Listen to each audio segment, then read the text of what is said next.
मैंने आज ऑफिशियली तिपरा मोथा के चेयरमैन होने के पोस्ट में रहकर आघोर देव वर्मा जनरल सेक्रेटरी आईपीएफटी को चिट्ठी दे दिया है और मैंने क्लियरली कहा है मुझे पार्टी का नाम या पोस्ट में कोई इंटरेस्ट नहीं है।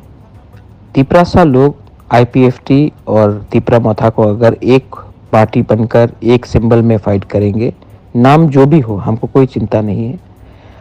तिपरासा लोग थानसा देखना चाहते हैं और इस बार अगर हमारा थानसा हुआ तो गवर्नमेंट ऑफ इंडिया से हम अपने लोगों को कुछ दे सकते हैं। अगर हम लोग एक नहीं हुए तो हमें कुछ नहीं मिलेगा।